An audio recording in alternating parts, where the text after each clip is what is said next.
দেখেন, আমরা যখন এডিটিংগুলো করি তখন আমাদের সামনে এডিটিংয়ের অপশনগুলো মাল্টিপল আসে। আপনারা অলরেডি আমাদের গত ক্লাসগুলো দেখে বুঝে গিয়েছেন যে এডিটিংয়ের জন্য আমাদের মেইনলি তিনটা অপশন প্রয়োজন। নাম্বার ওয়ান হচ্ছে আমাদের একটা পুরো সেকশন ওয়াইজ আমরা কাজ করি বা একটা কন্টেইনার ধরে কাজ করি। নাম্বার টু, আমরা কলাম নিয়ে কাজ করি। নাম্বার থ্রি, আমরা রো ধরে কাজ করি। অ্যান্ড নাম্বার ফোর, ওই রো এর মধ্যে আমরা এলিমেন্ট দিই।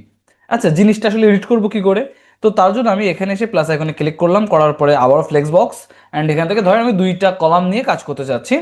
প্রথম কলামে আমি জাস্ট একটা ইমেজ নিলাম, আর ডান পাশের কলামে আমি জাস্ট প্লাস আইকনে ক্লিক করে একটা হেডিং আনি। দেন হেডিং এর পর আবার প্লাস আইকনে ক্লিক করি, দেন হচ্ছে টেক্সট এডিটর আনি।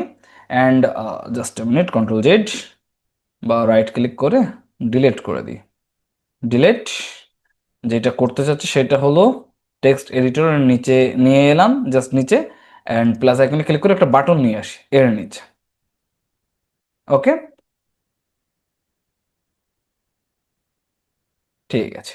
তো দেখেন, আমরা তিনটা জিনিস এখানে নিয়ে এলাম। আচ্ছা, এই যে আমি জিনিসগুলো নিয়ে এলাম, ডিজাইন কিন্তু এইভাবে মূলত হয়। এরপর চেঞ্জ করবো, হয়ে যাবে। চেঞ্জের ব্যাপারে পরে আসি, আগে দেখেন এখানে স্ট্রাকচারটা একটু বোঝার চেষ্টা করি। প্রথমত দেখেন, আমি যেটা বলছিলাম যে একটা কন্টেইনার থাকবে, এই যে হচ্ছে সেই কন্টেইনার। এই কন্টেইনারটা কি করে বুঝবো? দেখেন, আমি যখন মাউস নিয়ে যাচ্ছি, এই যে দেখেন একটা দাগ দেখতে পাচ্ছেন, এই যে একটা দাগ আমার মাউসের উপরেই, এই যে দেখেন একটা দাগ, এই দাগটা হচ্ছে কিন্তু সেকশন। ঠিক আছে, এইটা সেকশন বা হচ্ছে কন্টেইনার। আচ্ছা, কন্টেইনারের পরে কি বলছিলাম? এরপরে দেখেন কলাম, এই যে দেখেন কলাম, এটা কিন্তু কলামের এডিটিং অপশন। দেখেন, আমি যখন মাউস নিয়ে গিয়েছি, যেটাকে আমি কলাম বলছিলাম, ওরা সেটাকে মূলত কন্টেইনার বলতেছে। সো ওদের নাম আমাদের নাম, আমরা একটা জেনারেল বোঝার জন্য একটা ভাষা ইউজ করছি।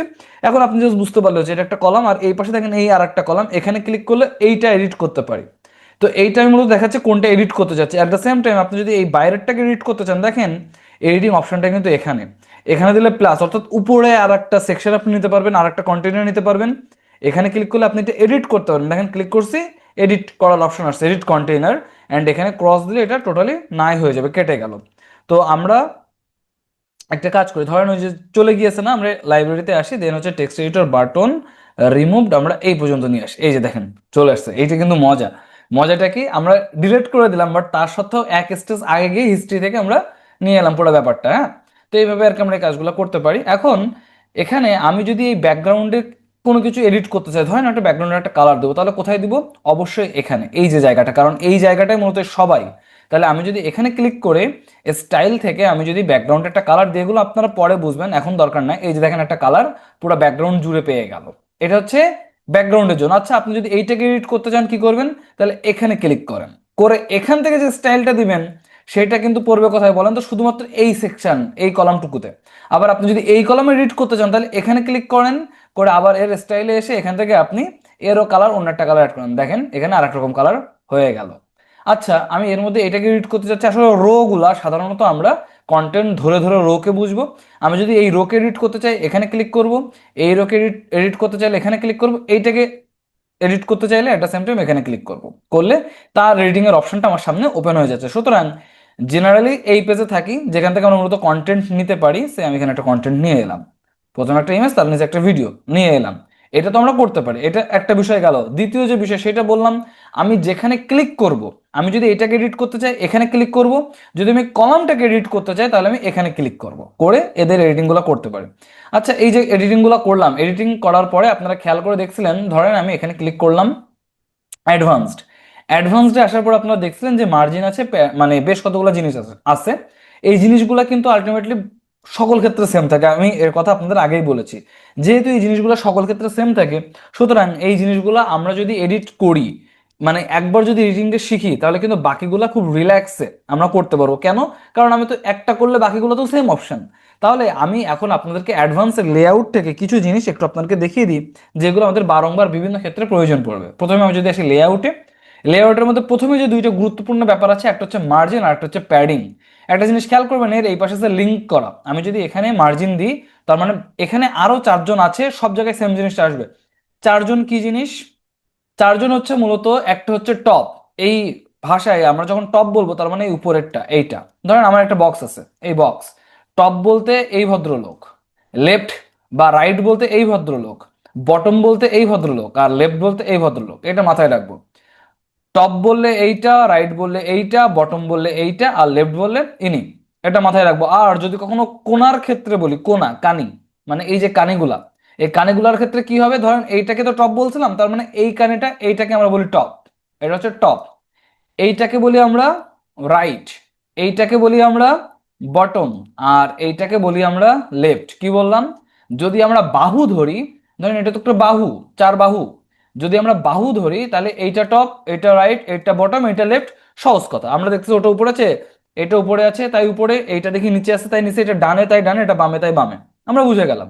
বাট যদি আমরা কোণার কথা হিসাব করি, যদি আমি বলি এই কোণাটা কোণ, এটা তো বাহু, আর এটা তো কোণ, এই যে কোণের কথা যদি হিসাব করি, তাহলে টপ বললে এই ভদ্রলোক মানে এই কোণটা, রাইট বললে এই, মানে যদি রাইট বলে তাহলে আমরা এই কোণটাকে ধরবো, আর যদি বটম বলে তাহলে আমরা এই কোণটাকে ধরবো, আর যদি হচ্ছে আপনার লেফট বলে তাহলে আমরা এই কোণটাকে ধরবো, ধরে কাজ করব। ঠিক আছে, এটা বেসিক।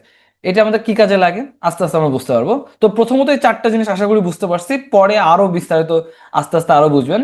এখন এই চারটা জিনিস বোঝার পরে যদি আমি এখানে একটা কাজ করি, সেটা হলো আমি যদি এখানে জিরো দিই, আর এখানে যদি এই বাটনটাতে ক্লিক করা থাকে, এই যে দেখেন সিলেক্ট হয়ে যাচ্ছে, বোঝা যাচ্ছে, তাহলে বাকি সবাই জিরো হয়ে যাবে।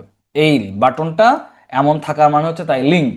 এবার আপনি যদি এটাকে লিঙ্ক না করেন, তাহলে আপনি ইচ্ছা মতো যাকে ইচ্ছা তাই দিতে পারবেন। ধরেন আমি এখানে 10 দিচ্ছি, সেম, দেখেন সবাই মিলে 10 পাইলো। ঠিক আছে, আবার আমি কিন্তু বাকিগুলো তো দিন, আমি জাস্ট এই এক জায়গায় দিয়েছি, আমি ধরেন এখানে জিরো করলাম, দেখেন সবাই আবার জিরো পেয়ে গিয়েছে। সো এটা আমাদের মাথায় রাখতে হবে যে আমাদের হচ্ছে এটা লিঙ্ক করা আছে নাকি নাই, আমরা কেমন চাচ্ছি সেইভাবে। এখন কথা হচ্ছে এই যে মার্জিন বা প্যাডিং, এই জিনিসগুলো অ্যাকচুয়ালি কি? প্রথমত আছে মার্জিন, আমি মার্জিনটাকে বেসিক রেখে দিলাম, প্যাডিংটাকেও বেসিক রেখে দিলাম, এটা এইভাবে আছে ডিফল্ট। মার্জিন কি প্যাডিং কি?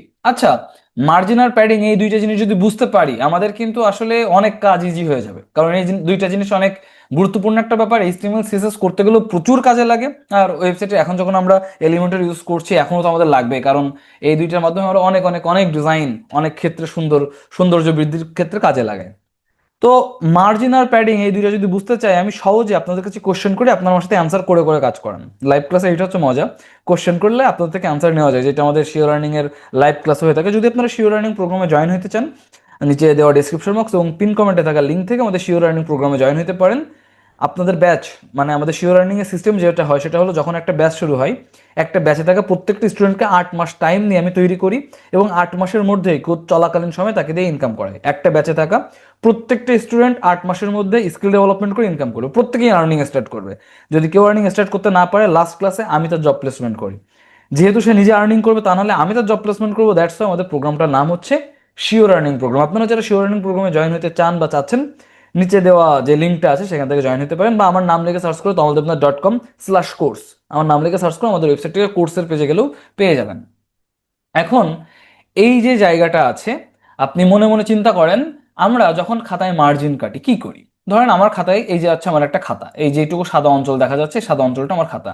ধরেন আমি একটা মার্জিন কাটলাম, আর এই পাশে একটা মার্জিন কাটলাম। যদি আমরা এই মার্জিনটা কাটি, আমরা কি মার্জিনের ভিতরে লিখি, না মার্জিনের মানে এই যে মার্জিনের যে স্পেসটা, এর মধ্যে কি আমরা লেখালেখি করি, না এর ভিতরে এসে লেখালেখি করি, বা বাইরে লেখালেখি করি? ভিতর না, এটাকে আমরা মার্জিনের ভিতর বলতে পারি। তাহলে আমরা লেখালেখি করি কোথায়, ভিতরে না বাইরে? নিজের কাছে নিজে অ্যান্সার করেন, অথবা কমেন্টে অ্যান্সার করে জানান যে আপনি মার্জিনটা বাদ দিয়ে অ্যান্সার করেন নাকি মার্জিনের ভিতরে অ্যান্সার করেন। আশা করি অ্যান্সার করেছেন কমেন্টে অথবা নিজের কাছে। আমরা সাধারণত এর মধ্যে কিছুই লিখি না, এই জায়গাটা সম্পূর্ণ বাদ, মার্জিনের ভিতরটা। আমরা এই যে মার্জিনের যে বাইরের যে স্পেসটা আছে, সেই জায়গাতে আমরা লিখি, তাই না? মার্জিন দেওয়া মানে আপনি জায়গা ছেড়ে দিচ্ছেন, আপনার খাতার এইটুকু জায়গা, 1 ইঞ্চি 1.5 ইঞ্চি জায়গা আপনি ছেড়ে দিলেন, মার্জিন দেওয়ার মানেই তাই। ওয়েবসাইটের ক্ষেত্রেও মার্জিন দেওয়ার মানে তাই। আপনি যদি ওয়েবসাইটের ক্ষেত্রে মার্জিন দেন, তাহলেও ওয়েবসাইট একটা জায়গা ছেড়ে দেবে, কতটুকু, যতটুকু আপনি চাচ্ছেন ততটুকু। আপনি উপরে কতটুকু জায়গা ছাড়তে চাচ্ছেন বলেন, তাই ছেড়ে দিবে। ডানে কতটুকু ছাড়তে যাচ্ছেন বলেন, ছেড়ে দিবে। নিচে কতটুকু ছাড়তে যাচ্ছেন বলেন, ছেড়ে দিবে। বামে কতটুকু ছাড়তে যাচ্ছেন বলেন, ছেড়ে দিবে। মার্জিনের কাজই হচ্ছে ছেড়ে দেওয়া। এখন আমি চাচ্ছি মার্জিন দিতে কোথায়, এই ভদ্রলোককে। এখানে আমি এসে, ধরেন উপরে যে ইমেজটা ছিল, ইমেজের সেকশনটা এই বরাবর আছে, আমি যদি এখান থেকে একটা দাগ দিয়ে রাখি, আপনাদের বুঝতে সহজ হবে, এই বরাবর। আর নিচের লেয়ারটা শুরু হয়েছে এই বরাবর, সেকশন। আচ্ছা, এখন আমি চাচ্ছি এই সেকশন আর এই সেকশনের মধ্যে, বা এই ইমেজের থেকে এই সেকশনের একটা গ্যাপ রাখতে। কি করে রাখবো? এই আইকনে, যেহেতু আমি এইটাতে মানে পুরা সেকশনটাকে এডিট করতে যাচ্ছি, তাই এখানে ক্লিক করব, করে অ্যাডভান্সে আসবো। অ্যাডভান্সে সেম বিষয়, মার্জিন লিঙ্ক তুলে দিলাম।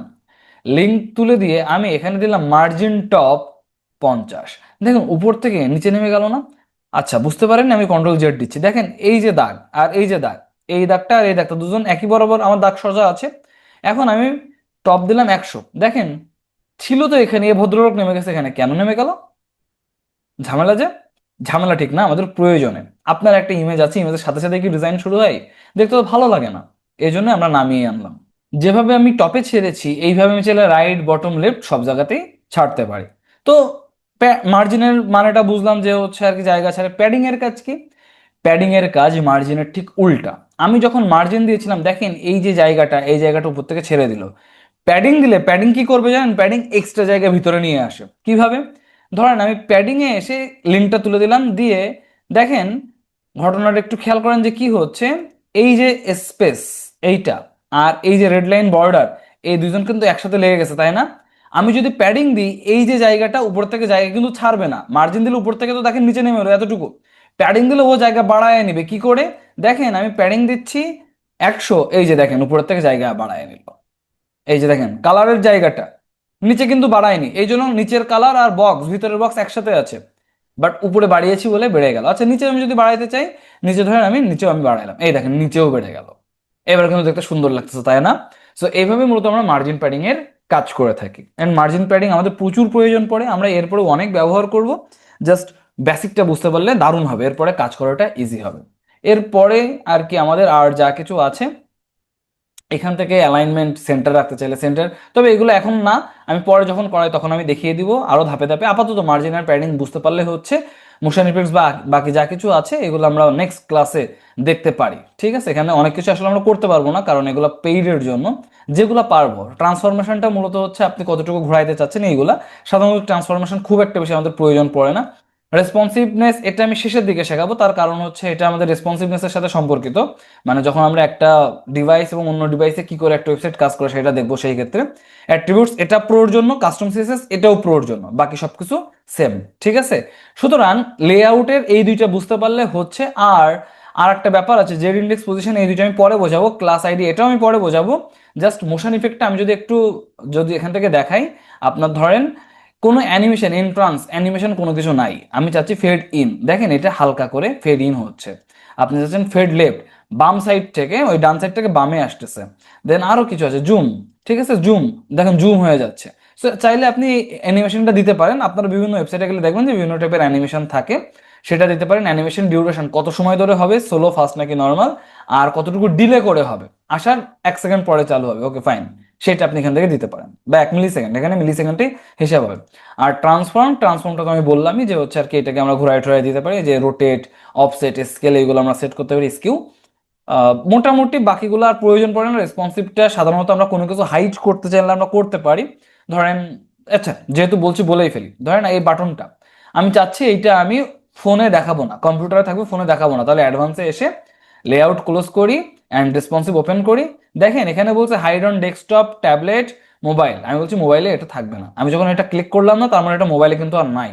কিভাবে বুঝবো? এখানে ক্লিক করলাম, দেখেন এই যে ক্লিক হেয়ার, এখানে হালকা হালকা ঝাপসা করে দিয়েছে, মানে কি এটা তোমার মেইন ওয়েবসাইটে আছে কিন্তু আমাদের কোথায় নাই, আমাদের মোবাইল ভার্সনের ওয়েবসাইটে নাই। কিন্তু কম্পিউটারে গেলে বা ট্যাবলেটে আসলে ট্যাবলেটেও আছে, ডেস্কটপে এলে ডেস্কটপেও আছে, কিন্তু মোবাইলে কিন্তু ইমেজটা না, ওই বাটনটা নাই। এখানে দেখতে পাচ্ছেন, কিন্তু দেখেন কালার অন্যরকম, মানে এটা বন্ধ করে দিয়েছে, ঠিক আছে? কালার অন্যরকম দিয়ে বন্ধ করে দিয়েছে। সো এইটা অনেক সময় এমন হয় যে অনেক সেকশন আমরা চাচ্ছি ফোনে আমরা দেখাবো না, দেখতে উইয়ার্ড লাগে, ভালো লাগে না। একমাত্র কম্পিউটারে সেগুলো দেখতে ভালো লাগে, আমরা সেগুলো ফোনের জন্য, ট্যাবলেটের জন্য অফ করে রাখতে পারি। তো তেমন যদি প্রয়োজন পড়ে অফ করে রাখবেন, সাধারণত বাটন কেউ অফ টপ করে না, তেমন প্রয়োজন পড়ে না, আমরা আবার অন করে দিলাম, ঠিক আছে? সো এই আর কি রেসপন্সিভনেসের মধ্যে ব্যাপারটা এটা। পরবর্তীতে তাহলে কাজটা আরো অনেক ইজি হয়ে যাবে। আর লেআউটের কথা তো বললামই। এখান থেকে পজিশন আর জেড ইন্ডেক্স এই দুইটা নিয়ে একটা মজার কাহিনী করা যায়। এই মজার কাহিনীটা আমি এই ক্লাসে করব না, এটা পরবর্তীতে প্রয়োজনের সাথে সাথে আমরা করব, তাহলে আর কি মজাটা তখন বুঝতে পারবেন আরো ভালোভাবে। আর যদি আমরা সিএসএস বা মানে হচ্ছে সিএসএস দিয়ে কোনো কাস্টম এডিটিং অ্যাড করতে চাই, কাস্টম ডিজাইন করতে চাই, যেটা হয়তো স্টাইলে নাই এমন কোনো ডিজাইন করতে চাচ্ছি, সেক্ষেত্রে আইডি বা ক্লাস দিয়ে তার মাধ্যমে আমরা হচ্ছে সেই সেকশনটাকে এডিট করতে পারি। এটা যারা সিএসএস এইচটিএমএল বুঝেন তাদের জন্য ইজি হবে। আপাতত এই জন্য আমি বলছি না, কারণ বুঝতে গেলে একটু প্যারা হয়ে যাবে। তো এইটুকু বুঝতে পারলে আমরা নেক্সট সেশনে যাওয়ার জন্য রেডি। ঠিক আছে, ভালো থাকুন সবাই, দেখা হচ্ছে পরের ক্লাসে।